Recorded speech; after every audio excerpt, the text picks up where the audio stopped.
Good, thank you. Good afternoon, everybody. I'd like to call to order the Thursday, January 20th, 2022 Watertown City Plan Commission meeting. Can I get a roll call, please? Yes. Dolly. Here. Ford. Here. Kays. Here. Brink. Here. Dargis Johnson. Here. Hanson. Here. And Spire, Culhane, and Aletsky are absent. We have a quorum. Thank you, Brandy. Item 3 on the agenda is invitation for public comment participants submittal. If there's anybody here to speak on behalf of an agenda item, on an item that's not on the agenda, we'll have time for that at the end of the agenda. Go ahead and feel free to sign up now. Item 4 on the agenda is the approval of the agenda. Can I get a motion for approval? 1 second, Blake. I'm going to add an item to old business, and that will be to discuss caretakers' residences. So caretakers residence to old business. I'll make a motion to approve as amended. I have a motion. Do I have a second? Second. Any additional comments on that? We'll take a vote. All right. Dolly. Yes? Ford. Yes. Yes. Kays. Yep. Brink. Yes. Dargis Johnson. Yes. Hanson. Yes. The motion passes. Moving on to the next item on the agenda, item 5A is the approval of minutes from the January 6, 2022 meeting. Can I get a motion? So moved. Second. A motion by Case, second by Dargis Johnson. Any additional comments or discussion on those meeting minutes? Okay, take a vote on that. Hanson. Yes. Dargis Johnson. Yes. Brink. Yes. Kays. Ford. Yes. Dolly. Yes. Motion passes. Moving on to item 6 is the regular agenda. 6A is the commission consideration of resolution number 2022-03, an amendment to chapter 21.54, which is the GT1 Gateway Overlay District of the revised ordinances of the city of Watertown. Brandy? Yes, thank you, Blake. So this is an ordinance amendment to the Gateway Overlay District. And this is something, the changes to this ordinance are areas that we've seen variances be requested for within this district. Basically, the district for the Gateway Overlay encompasses the East Park and the Morris Addition that you guys may be more familiar with over along Willow Creek Drive and 19th Street on the east side there. So I'll pull that up so you can see the area. And then if you could share that on Teams, Brandy, that would be perfect. Okay. Can you see that, Blake? I can now. Yep. Thank you. Okay, so you'll see that the teal hatching is the Gateway Overlay District. So this was, created initially for a higher aesthetic quality to this new commercial development area. And we definitely want to still uphold that, but we've just noticed some things, in practice and with applications coming forward that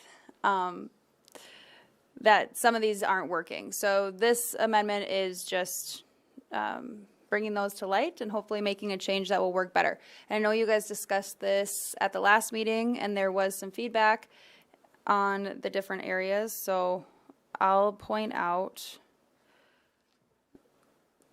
the 3 major changes. So we changed the dwelling units may be permitted in the same structure with other non-residential uses provided such residential use is located above the first floor and all floors shall contain only one use. And then dwelling units located in the same structure as a motor vehicle service station are prohibited. So we changed that from a conditional use to a permitted use because they're still going to have to meet the off-street parking requirements.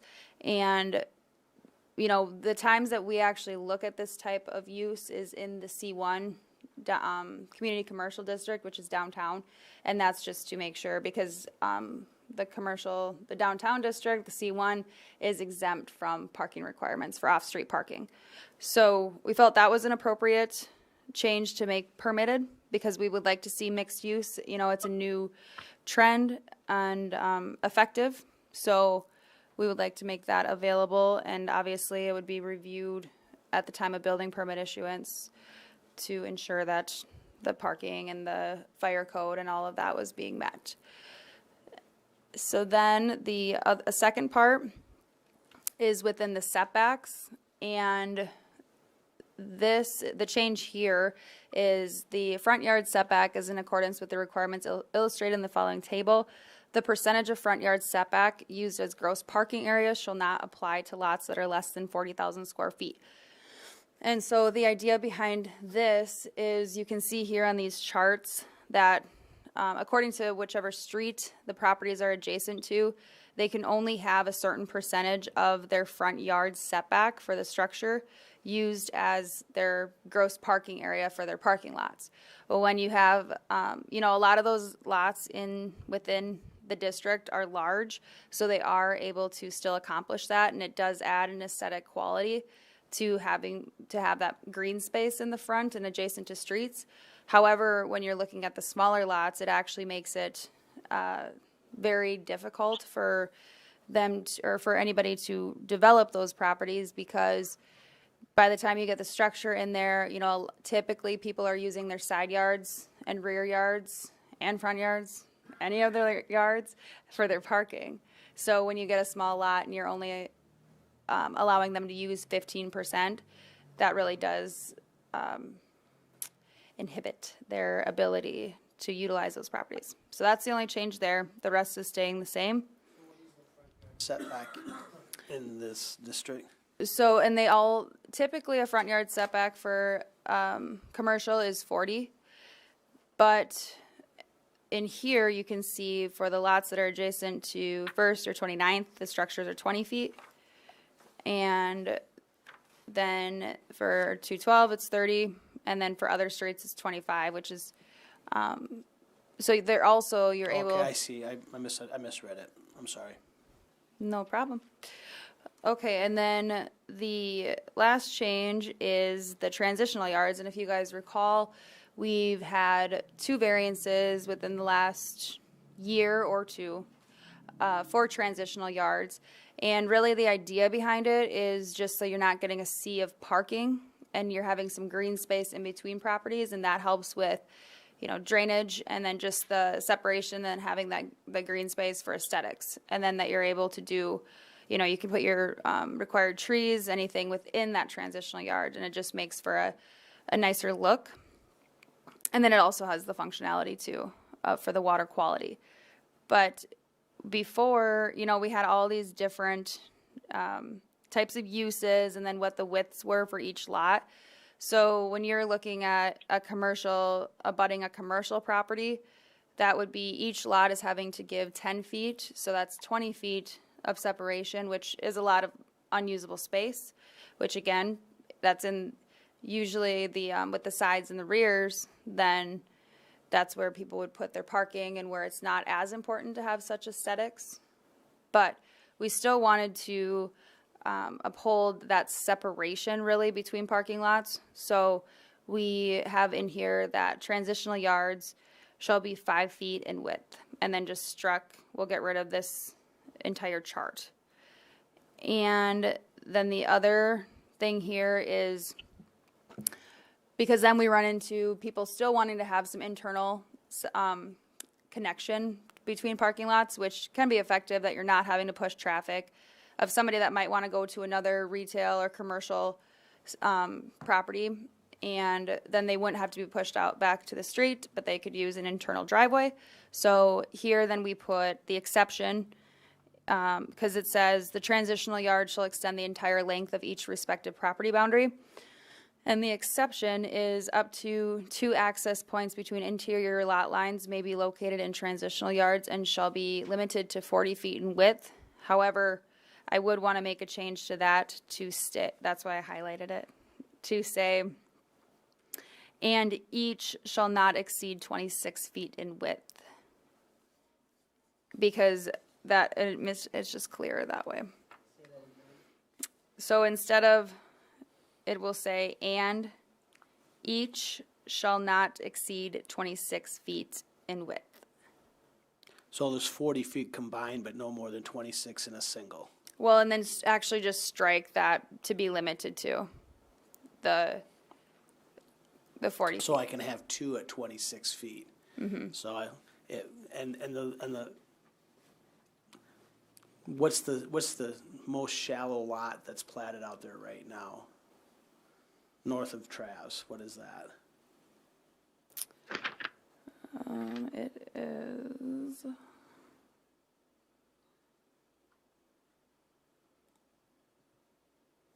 250 feet. So we're saying a fifth of that can be paved of that transitional zone.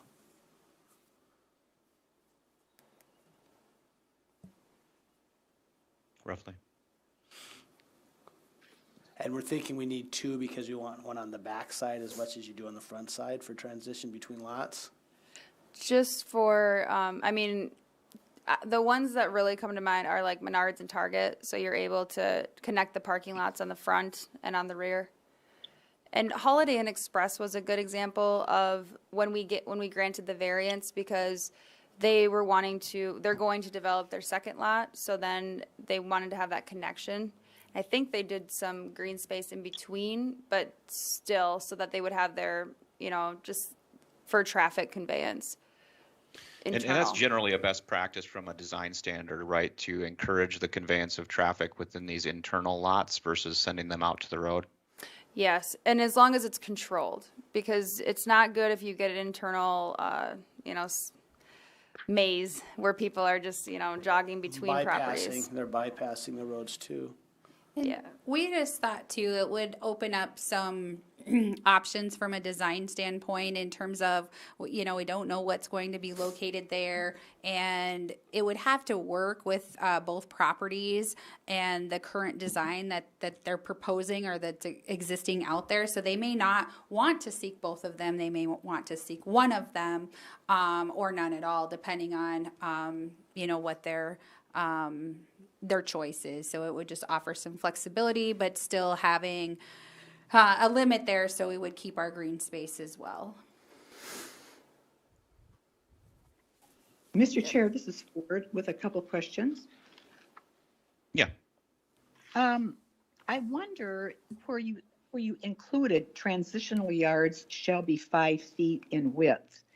If it wouldn't be good to say 5 feet or greater than or equal to 5 feet. When you say shall be 5 feet, if you wanted to do more, how would you do more? I would Because the say ordinance- shall be no less than 5 feet. Right. Something allow you to have something greater than 5 feet, should you choose that. So transitional yards shall be at a, Less than 5 feet. no less than 5 feet in width. Right. Yeah. And the other question I had was under the setbacks, and you can just help me understand this a little bit better. The percentage front yard setback used for gross parking area should not apply to lots that are less than 40,000 square feet. So is that saying that a lot that's less than 40,000 square feet, the entire front yard setback could be a parking? No, because there is still the requirement of 5 feet before a parking lot. So you would go street, boulevard, sidewalk, 5 feet, parking. So you would still get that green buffer strip. Great, and thank you for that. One other thing, on your background information, you said there are currently only 4 lots under 40,000 square feet within the district. Is there potential for more, or is 4 all there going to be? I would imagine that there would be more, but just Okay. currently. Okay, And that was my question too, Diana, is does this result in, I guess, encouraging the behavior of dividing these up to be smaller lots? right. Yeah.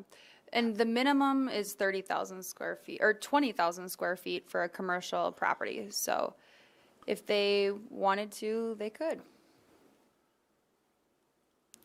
One thing I thought of when I looked at that, instead of, saying that the front yard setback shouldn't apply, would it be possible to say that our parking ordinance doesn't apply? So then it's still, they're required to have the green space, but they could put in less parking spots. No.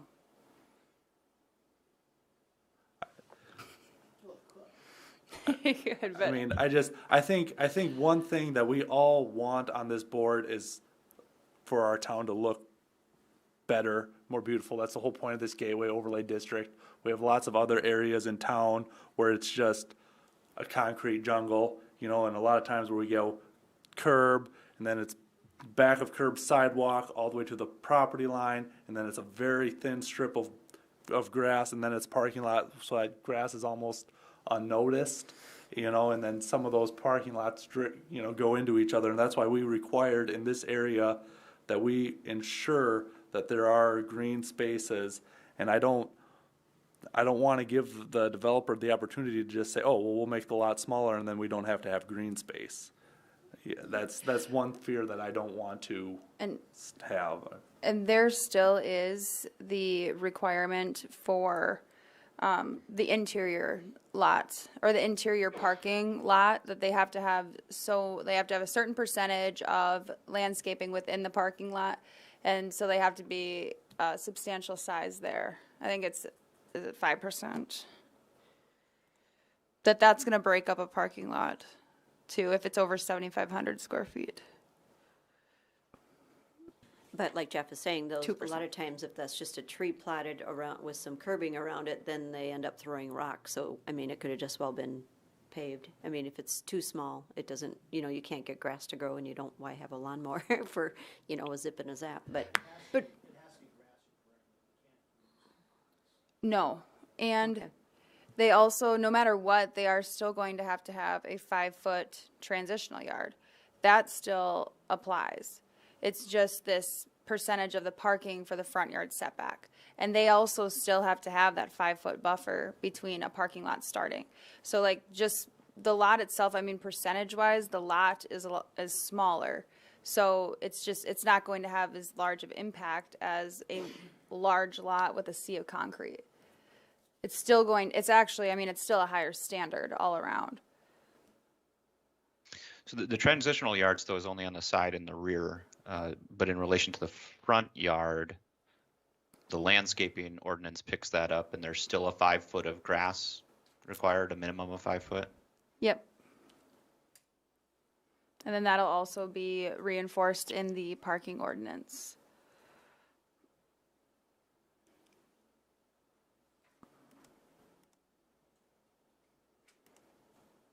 So this was on one of the goals for our ordinance amendments. And, you know, when we are seeing a variance consistently coming through, it is better to look at it holistically as an ordinance amendment. So that's what is being presented.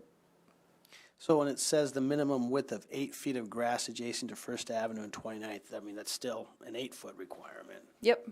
Right. Have we had any, I mean, I know we've had variances to the side yard setback. Have we had variances to the front yard grass setback? Well, we were talking with the, With an app, well, and it was brought to light when we were reviewing a site plan, and honestly, that's what, like, when I was doing this, it was a great example to really see how the implications of that, because it reduces, I mean, for parking requirements, you are not able, I mean, when you're only able to use 15% of the 25-foot setback and the lot is under 40,000 square feet, that really does tie the hands a lot. restricts the size of the building because you can't get the parking to go. Yeah. And then, Yeah, and that's where I was saying, you know, I mean, if I were to grant a variance, I would rather grant a variance into the amount of parking that is required than the variance to the amount of green space that's required. Not saying I want to grant variances, that's why we do ordinance changes. That's why I said, you know, should the ordinance be a variance or state in there that the parking does not apply? no, I think that, so if we had this lot is 142 feet in width, and so the setback is 25 feet, and so then you would have like a 25-foot of grass, and that's a lot of grass, where you can have a property more developable and still uphold the aesthetic qualities and have the sufficient parking. And parking's still gonna be a function of building size anyway. And so if I've got a smaller lot, I'm automatically gonna have a smaller building with the setbacks. And all we're trying to do is trying to maximize the value of structures being constructed on that lot to have a better property tax return for the city from a long-term income standpoint. Yeah, and I just think that when you're looking at that, just that ratio, that's a lot of unusable space. But Is the ratio something that we should be looking at adjusting versus just doing away with it in relation to these small lots? That's a good question. I looked at that, and it works for the larger lots. We did a similar exercise when we were looking at some of the R2As, where we actually had some visual looks at a few of the corner lots and the interior lots to understand how our setbacks and buildable areas actually laid out, and then made an informed decision based on that to determine how we wanted to restructure that in the ordinance. I'm a little hesitant to say that we just want to do away with it for those less than 40,000, because I don't want to encourage necessarily subdividing these out to avoid some of the more stringent requirements we have on the Gateway Overlay District. But I do know that we do have to do something in relation to those smaller lots that don't really common sense hold up in terms of what those restrictions are. If they want to decrease the size of the lots, that's fine, because aesthetic wise, it's still going to look aesthetically pleasing. I guess, Brandy, I know you have the capability to take those 4 lots north of Travs, apply what the green space requirements are between the transition, where the sidewalk would go, and where the maximum building area space could be, and then the parking. And I think if you could just, somehow, if there was a way to visualize what's green on that map. Well, and actually, I don't want to bring up past applications, because in doing this research, it might not be met, but the new Aldi project is a good example. So like when you're doing, for parking, when 15% within 25 or 30 feet is very That's quite minimal. limited. Yeah. Yes. I'm sorry to interrupt. This is Stacy, Mr. Chair. Yeah, go ahead, Stacy. Yeah, I think the 15% on these smaller lots it's somewhat unreasonable when you look at just the finite amount of space that's there. So what we're hoping to do is come up with a standard that is still going to uphold that aesthetic value and enhance the community, but also make it reasonable too for development. Yeah, and I guess that's where my head's at too. Is I'd rather see an adjustment to the percentage. I think that makes more sense to me than to not have any percentage applied to these smaller lots. And how I do see that less than 15% though it does seem unreasonable in relation to the lots. Well, when looking at the map, the 4 lots that are under 40,000 are those 4 that are north of Travs, and the one that would obviously have the biggest hardship would be the corner lot, because that's got a double frontage. But the other lots, they just have the one frontage, so that it only apply in the one narrower direction. I could see where they could almost make it work there. I can visualize a property and a parking lot on there. Well,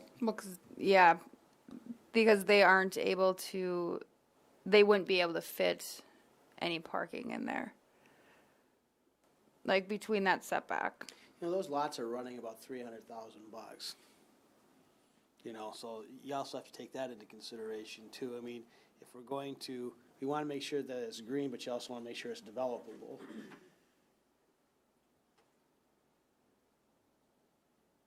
Does the board have a percentage in mind, or is this something that you'd like to see some diagrams from staff? Or I guess I'm just kind of. It's hard to visualize, I think, Stacy, without seeing some Sure. examples of what that look like. So I would definitely prefer if we could look at an example of what a couple different percentages play out to be, where you would actually have some buildable area for parking on those lots, and what would be reserved for green space and other landscaping requirements. Yeah, so basically to me, it's like apply the rules as they're written to those 4 lots today. Apply the rules if we got rid of the percentages. Yeah. You can see what it looks like, and then from Yeah. there, there's do a differential on ratios, and you can maybe run an example of splitting the difference. Well, right, and that is what I did when I created this ordinance. I didn't just pick it. Oh, I know that. I And mean, so there's a way if if you can visualize it. Yep, and so I can provide those. I actually just have them up on Bluebeam, so I Okay. can't today. But that is, I mean, the landscape requirements. That's my background. That's something that I don't want to see us. Yeah, I want to see that upheld. So I can put those together and provide them. Is it something, That would be perfect. remind me again on the advertising for this, Brandy, is this something we would like the board to potentially postpone for advertising purposes? Well, we're gonna have to. Yes. If there's no action, then, and it won't be Yeah. February, it can be February 10th. I would request that we table it until then. Tabling the motion, I don't think is the proper parliamentary move, because tabling means we're gonna pick it up later at the end of the session. That'd be a motion to postpone action, or Sure. a Yep. motion just to deny recommendation and come back with another public hearing. Brandy, So- I just have a quick question on, and nothing to do with what you guys are doing, I'm still on the narrow lot there, to the east of Trav's. But right next to Trav, he obviously owns that one. Yep. Okay, so the one that's next to that, I mean, the 2 lots down then, the next block, that's very narrow. Mm-hmm. So all the setbacks that we're talking about today, what would you be able to put in there, a trailer house by the time you're done? I mean, what? I mean, how wide is that? Maybe it just looks deceiving. Well, and they are very large lots. So it is 20,000 square feet. We don't have the width on there, but it has to be at least 100, so let's hope that it is. It's 80. So that was not platted, so that's something that we'll have to address. I'm assuming that it will be added to either one of these lots. So they conveyed it by legal description. It wasn't platted that way. And so we'll have to deal with that when they come in for a building permit. That's kind of what I wondered, if they platted it smaller so that one of the other lot, if they needed it, could buy it. Is that maybe they're thinking on that? Yeah, it was transferred by a legal description, and I believe that, I'm not sure who owns it right now, but I believe in the past, one of the owners, they know that they'll have to do a replat there. Because that's So- obviously what Trav did. He obviously bought the next little slit so he could have more. Yeah, I mean. And then when they do that, then we make them replat when it's a new development, so that we are ensuring that they're not coming, that there's not gonna be a sliver just left that is not developable. I guess if the guys were gonna have you put the overlay on that, I was looking at that one, scratching my head saying, okay, what's that one gonna look like with the setbacks but if that's going away, then I guess it doesn't I matter. think I would just focus on the 4 platted lots that we have. I mean, we don't need to do the whole development. I'd like to make a motion to postpone action on this resolution, number 2022-03, to the next scheduled meeting. I don't know whether or not we have to renotice for that. We shouldn't have to, okay. We will not need to renotice. I have a motion to postpone by Mr. Case. I'll second. I'm in a second. Any additional discussion before we take a vote? I'm looking at the map. Does Trav's meet our requirements as it's, I mean, I know it's a very No. nice looking building. No, this, you can see this front yard here, that was about 33%, and that's not grassed. So the parking itself, that was 33%. Other than the front yard setbacks, does it meet the rest of the green space requirements of the overlay district? So, I mean, I'm just, not, and I only ask that, and it doesn't need to be answered right now. I just, to try to get a visualize of what this whole area will look like when it's developed. Like, does that lot generally meet our characteristics, so then lot after lot will look like Trav's? I would have to do Yeah. more review. I would imagine that that review should have been done at the time of building permit issuance, so, I know just because we just recently reviewed Aldi, their site does meet all the requirements. Yep, and the hotel. They're just not on the map yet. Can't see them. Need a new flyby.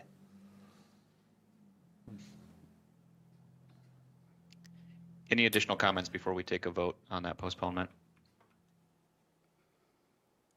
All right, roll call vote. Dolly, Yes. Ford, Yes. Hanson, Yes. Durgis Johnson, Yes. Brink, Yes. Kays. Yep. All right, that motion passes. Resolution 2022-03 will appear on our next scheduled agenda. Moving on to item 6B, which is commission consideration of resolution number 2022-02, an amendment to chapter 21.63, off-street parking and loading requirements of the revised ordinances of the city of Watertown. Brandy? All right. Thank you, Blake, and I'm going to turn this one over to Stacy as well. All right. Thanks, Thank you, Brandy. Stacy. Thank you, Mr. Chair. So I'd like to direct your attention to a handout. We got to looking at a few different things, and we just made a couple of changes, and Brandy's going to pull those up on the screen for us. So if I could have everybody look at your handout version, and then Brandy's going to put this up on the screen. So this is a And full then if we can rewrite. just, there we go. Thank you. I was Yep. just going to ask for it on Teams. Okay, perfect. Go ahead, Stacy. Thank you, Brandy. Thank you, Mr. Chair. So this is a full rewrite of the parking section of our zoning ordinance here. Some of the background on this is it is a goal. We had the 2 years set up of goals. So it's one of the goals that was established by the Plan Commission. As you guys well know, we looked at streamlining where appropriate. We wanted to clarify the surfacing requirements, strengthening the maintenance requirements of this particular section, and then provide for more up-to-date and more reasonable parking calculations. So those were some of the goals that we looked at. We did have a draft version at the last Plan Commission meeting. I did get some comments, and I tried to include those within this parking. I'm going to first, I think, point out the more recent changes that are on your handout. So if we look at 21.6301, you will find on number 6, we have the C1 community commercial property shall be exempt from off-street parking requirements. Exception, properties that contain more than 4, that used to be 3. We thought 4 might be a better number because that does match the conditional use requirement. So if somebody were to be doing 4 units on the upper floor, that's the trigger of when a conditional use within the C1 would be needed for residential units. So a small amendment there, mostly for consistency's sake.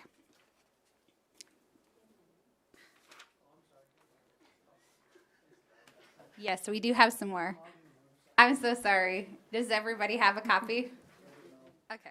Well, very good. So we're on the first page. We are under 21.6301, item 6. So again, that went from 3 to 4 residential units. We did do a little bit of wordsmithing here.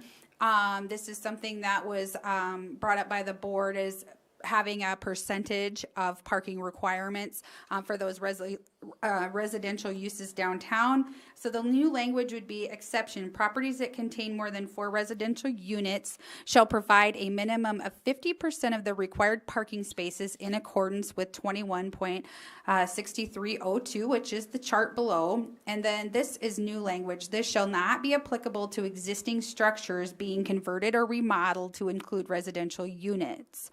So in taking a look at this, we found it might actually discourage rather than encourage the revitalization or remodels of buildings that already exist, and they wouldn't necessarily be able to put in residential units in existing buildings. So that is something that the downtown plan does call for, is encouraging infill residential units in the downtown district. So we wouldn't want to prohibit that. So that's so basically this would be pertaining to new structures. So if I have an existing structure downtown that's commercially based and it's not being used from commercial, and I decide I'm gonna convert it into 20 parkings, or 20 residential apartments, and there's a few buildings that you could do that downtown, I would not be required any sort of parking. You would still need to come for a conditional use. And so it could still be looked at that particular point in time. And then that would be something where We could address parking at that on a case-by-case basis. you could address it on a case-by-case basis. Okay. But we simply did want to keep the door open. Let's say, for instance, there is a building downtown and they may have a few units already and they might want to remodel and have a few more, that type of thing. So, but that's where we didn't want to restrict that. Do we have structures downtown with more than 4 units that don't have a conditional use permit today? Probably, but we would probably maybe catch that at the time of that remodel permit. So in that situation where we maybe have 4 without a CUP, they decide they want to remodel and add 3, we'd still come to the board and we could address parking if it's necessary. That's correct. Okay. Yes, so there's that. I did make a change on number 8 as well. We talked a little bit about having some flexibility with parking because it's hard to cover all scenarios within an ordinance. So there are several ordinances out there that I looked at that basically gave the staff a little bit of leeway, greater reductions, greater than the 20%. We could look at if they're justified by a parking study. So we, anything more than that 20%, we would definitely need that parking study. So Absent a CUP though, if the CUP specifies you don't have that ability. Yes. So that would be just in general, if not necessarily downtown, that would always require that CUP if it's more than the 4 units. So What I'm saying is if the CUP requires a specific number, you don't have the discretion to reduce it by 20%. Oh, correct. Yes, absolutely. We would go with the CUP requirements. Yes, definitely for that. So then as you kind of work your way down, you'll see a big chart here with quite a few more uses. And I looked at a number of ordinances and I started to see a theme out there for some of these. And so I tried to stick with the theme, if you will, that I found out there. By and large, this is going to reduce parking requirements. As you probably have noticed throughout town, we're living in a different community than we were. We're not as retail based as we once were, and parking requirements traditionally throughout many communities in the country have been too high. And so we've learned that just as a planning principle. But these are some of the numbers I have looked at, and we've vetted through other communities. So some communities use the ITE manual, the Institute of Traffic Engineers, and some do not. So I looked at a variety of methods here. So with that, we did go into, if we go to 21.6303, we do have some cleaner language here in number 2 about hard surfacing, and it also does clarify that in light industrial and heavy industrial, they may utilize gravel for overflow spaces because it does seem a little bit too much to have a lot of parking in those heavier industrial areas. again, that's overflow parking. So not their whole lot. I mean, their whole lot wouldn't need to be paved for any just storing or parking of equipment, that type of thing. And let's see here. You'll see the 5 feet. Number one, Brandy mentioned that earlier. The minimum parking setbacks from property lines and buildings shall be 5 feet for commercial or industrial uses. So it occurs there as well as I think in that landscape ordinance too. So that has not changed. The parking lots in accordance with the design standards has not changed. And number 6 talks about maintenance of parking lots and access drives. We do include things that are necessary, such as restriping, repairing of potholes, the removal of snow and ice, curb and gutter maintenance, as well as landscaping and drainage. That should be regularly maintained and be function in accordance with the plan.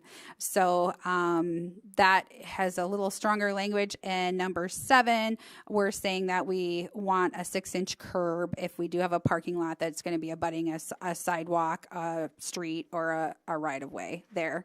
So curbing does tend to provide that protection, but look a bit nicer than the parking blocks, which typically don't stay in place very well.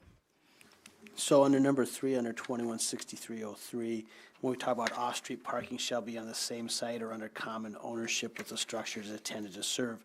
So if I do own a building where I need 24 units and I need 24 parking spaces, and I decided to cross the street and I own that property in common with my existing building, I can use that property for parking.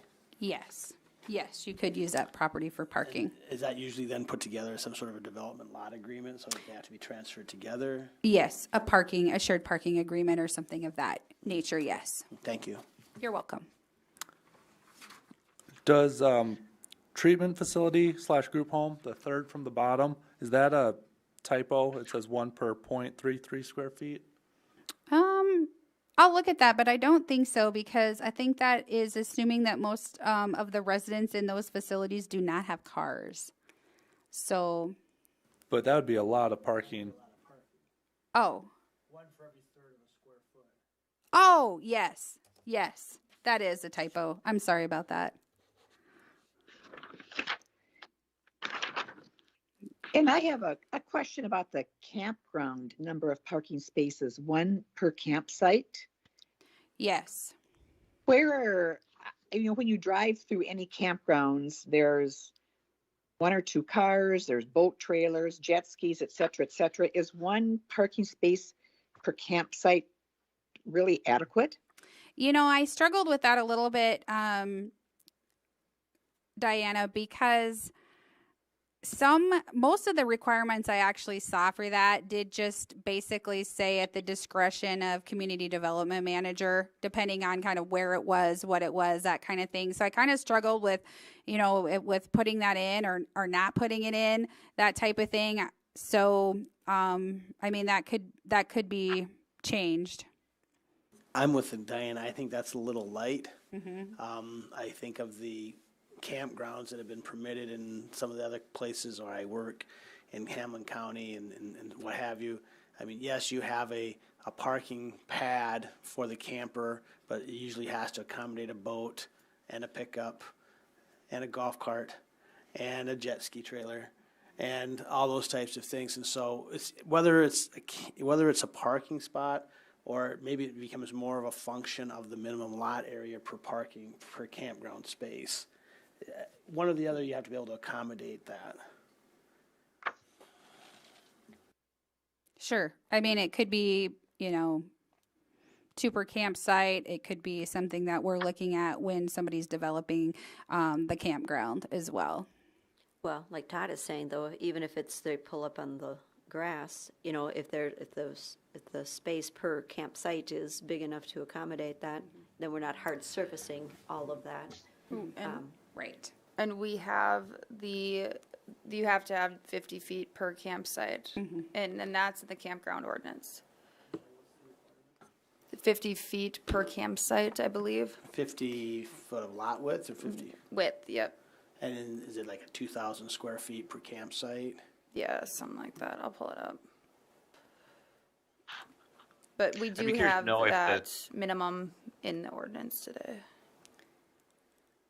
I'd be curious to know if the state uses some design standards in the state parks and how they determine where they put some of the centralized parking in the campgrounds. Because typically you don't see a lot of extra outside of the one parking pad in the state parks, but they do have periodic locations where they'll do some centralized parking. Right. So they need 2,000 square feet for each campsite. And I thought it actually was the side yard of 50 feet and a front yard of 100 feet. But that's So you're within yeah. a street. So it's just 2,000 square feet. I thought it was 50, like 50 for lot width, but. If you have 50-foot side yards and somebody's gonna go camping, that's where they're putting their boats in the side yard anyway with the camping. It's probably fine. Well, and the fact that each campsite needs 2,000 square feet. But then, yeah, you are typically just seeing that one paved parking pad. And then what other toys. Yeah, I personally only want to see the one paved parking pad and let others park on grass. I mean, you're out there for nature and camping. I mean, that's what I think.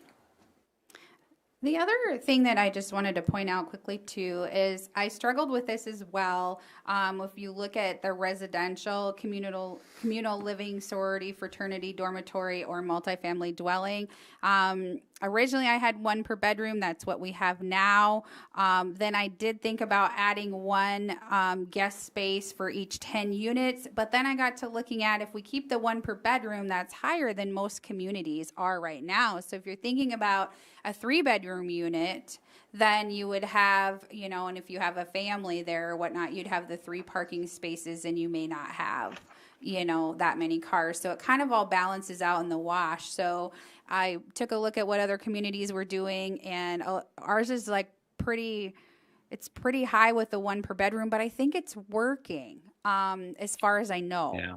So And that is something that we changed recently, like within the last handful of years, right, Okay. to increase it to that 1 per bedroom. And I agree. I think it's been working adequately for what we intended it to do.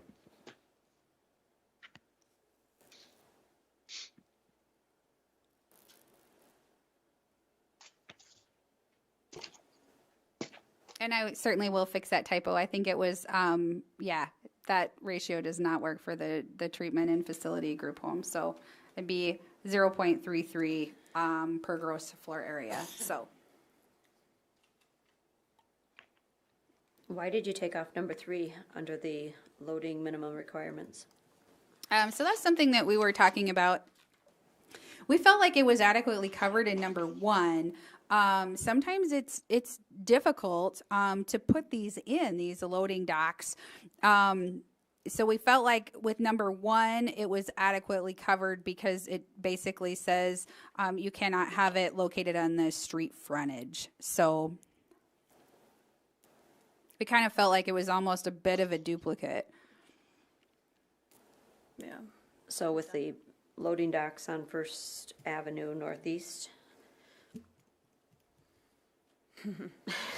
Nobody wants to go there. Okay.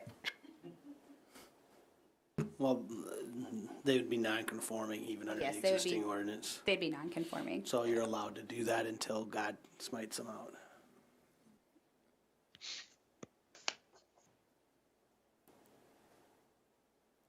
A good question, Rhonda.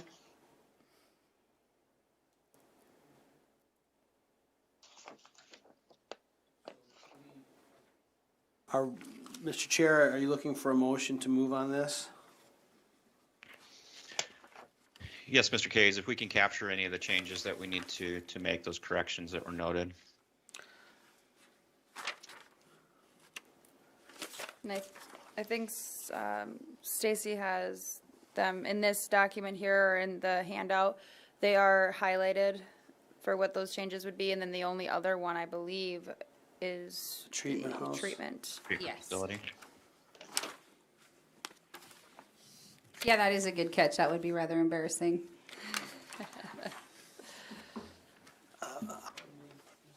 Mr. Chair, I would make a motion to recommend approval of Resolution 2022-02, based upon the handout discussed this evening and changes to treatment group home based upon Stacy bringing that back to what it should be, which we don't know right now what it is.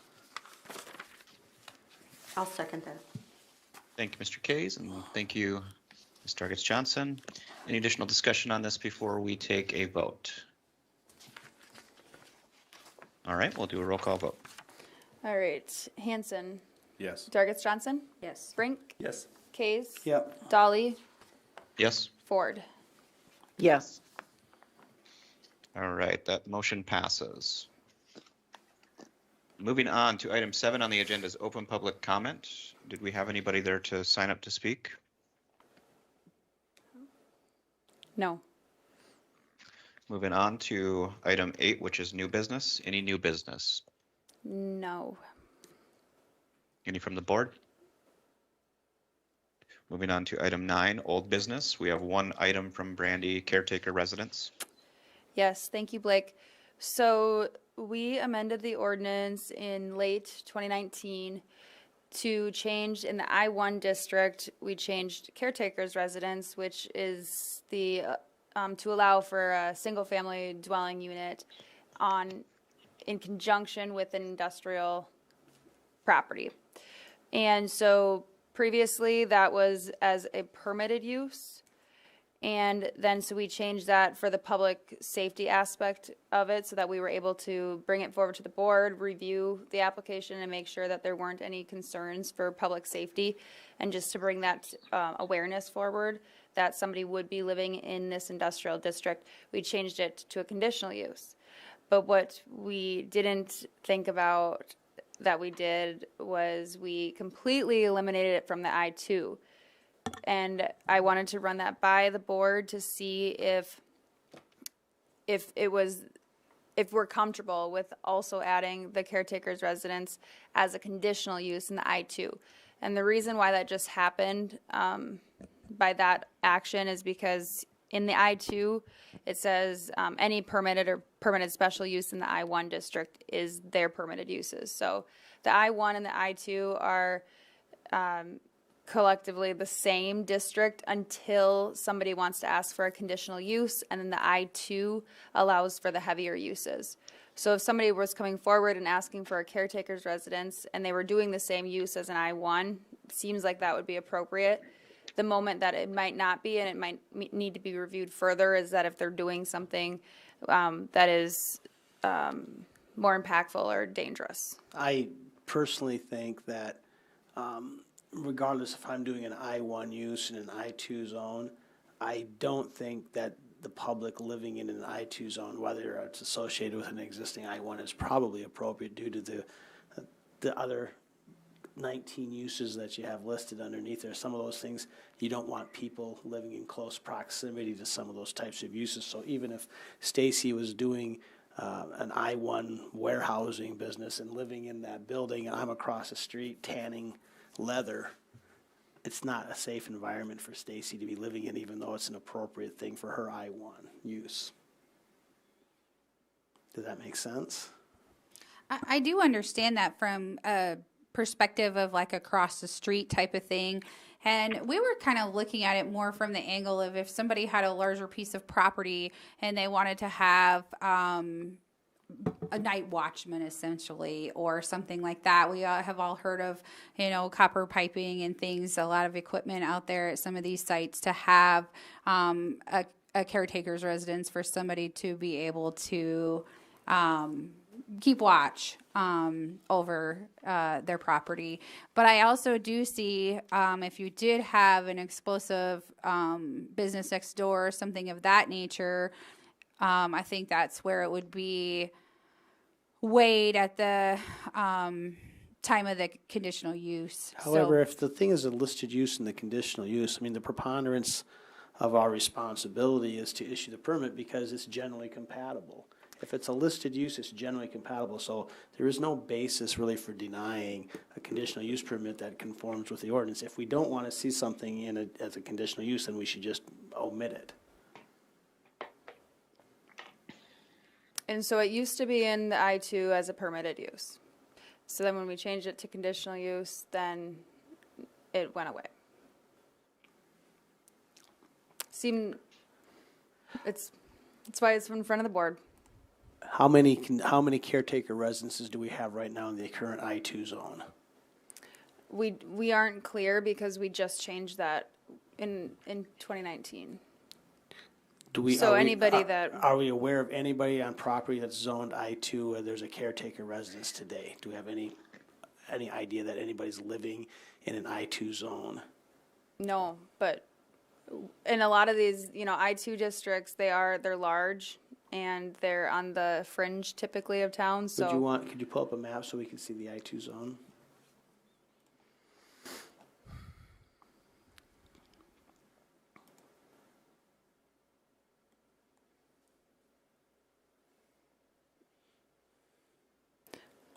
So, and that was the idea behind changing it to conditional use, just so we could keep a pulse on where people were living in industrial districts. And that is something too that we could have specific criteria regarding safety. Then perhaps before we allow caretaker residences as a conditional use in the I-2, absent any specific criteria, they're automatically generally compatible. So I think that would be my guess is what I would see is under what circumstances would you allow it as a conditional use as opposed to in the I-1 we're generally okay with it. I would say as long if there wasn't an additional conditional use in the I-2, because you're going to review any of the uses that are coming forward. So as long as they're using an I-1 use. Right, but it gets back to my point. I'm tanning leather, and all of a sudden she comes across the street and she wants to put light warehousing in, and you're going to let me live across the street from me tanning leather? But you also, with an I-2 property, you do need 220,000 square feet. So that is already creating that buffer. There has to be setbacks. They are larger properties, and that would be something too we could look at writing in. I'm just thinking of it more from like the watch, the security and the watchman aspect of it. Mm-hmm. You just don't see caretaker residences historically were back in the day when you had those types of things where you had a night watchman. Night watchman, those types of services just aren't. I mean, they don't live there. It's a hired service that comes in and they patrol the areas. And we have cameras I can now, tell you. so I can tell you in 30 years. In 30 years, I can count the number of caretaker resident permits that I'm associated with on one hand or less. I think you are. It's like saying once I allow the light industrial use to have a caretaker's residence, where we were having questions and comments and concerns whether we'd even want to do that with little kids running around in the neighborhood of all that industrial traffic, worrying about trucks and stuff. But I mean, those are some intensive uses that you've got listed in the conditional use that, we don't want people living within a quarter mile of a sanitary sewer lagoon by state regulations. We don't want people living within a quarter mile of somebody that's manufacturing fireworks. I mean, so what's a quarter mile? That's less than 3 blocks. Even on a large 5,000 square foot, I mean, you're asking for potential problems with that. And if no one's asking for us to do it right now, the I-2, is it really necessary to have a policy change? We do have an application. That's how it came to light. That it's not even a use. So we wanted to get your thoughts on. is it a caretaker or is it where they're going to live? I mean, there is a difference in my book. They own the property and the business, and then they would live there. We don't allow that to happen in the country with our she sheds or condos or whatever they call the sheds. I just struggle with that we're going to allow you to live in the same building that you're. It would be a separate. Also, I'm building a house on a 5,000 square foot lot where I'm also having the business. No. We don't, I can't do that in a C1 zone. I can't have two principal uses of residence and a commercial structure on a C1 lot. Can I do that right now? Could I plant a house at, across the street in the parking lot of County Fair? No. Then why would I do that in an I2 zone? You can have mixed use in the C1. You can have that above a commercial district.